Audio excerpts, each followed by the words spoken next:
কারা কারা মুসলিম সরে যান, কারা কারা হিন্দু আছেন বলুন, কারা কারা হিন্দু। আর আমার হাজবেন্ড করছিল, আমি যে সামনে দাঁড়িয়েছি যাতে আমার হাজবেন্ডের কিচ্ছু যাতে না হয়, কিন্তু সঙ্গে সঙ্গে এখানে একটা গুলি করে।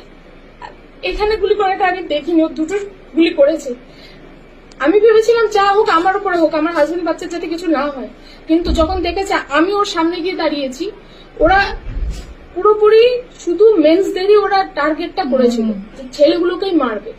তারপরে সাইড হয়ে এখানটায় গুলি করে আর এইখানটা লাগে। আমি তো ভেবেছি শুধু শোল্ডারে লাগলে তো কারোর ডেথ হওয়ার কথা নয়, আমি ভেবেছি ও সেন্সলেস হয়ে গেছে। আর উনি যখন চলে গেছে আমি ভেবেছি as a family we are safe. তখন দেখি আমার হাজব্যান্ড অলরেডি ডেড, মানে অলরেডি ওর মাথা পড়ে গেছে। তখন আমি ভেবেছি হয়তো সেন্সলেস আছে, ওকে ওঠানো যাবে, ওকে জল খাওয়ানো, বুকে প্রেস করা, তারপরে মাউথ টু মাউথ যেগুলো যতটুকু আমার সেন্স আছে ওগুলো করেছি। ওখানে কোনো পুলিশ সিকিউরিটি কেউ ছিল না। আমার পরে আরেকজন ছিল,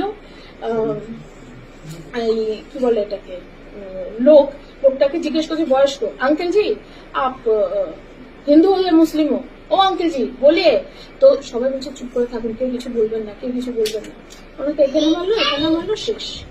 ওনার সামনে একটা বাচ্চা, হ্যাঁ ওনার সামনে আমার বাচ্চাটা, ধরুন আমি আঙ্কেল জি, আমার বাচ্চা এখানে, ওনার বাচ্চা পেছনে, ওনার বাচ্চার মুখের মধ্যে পুরো রক্ত, এরকম একটা সিচুয়েশন। তারপর আরেকজনের কাছে গেল, ওই লোকটাকে आप हिंदू या मुस्लिम हो? कलमा आता है? कलमा बोलिए, कलमा किसको पढ़ना आता है? ठीक है, মানে ওরা টার্গেটই করেছিল শুধু হিন্দুদের এবং ছেলেদের।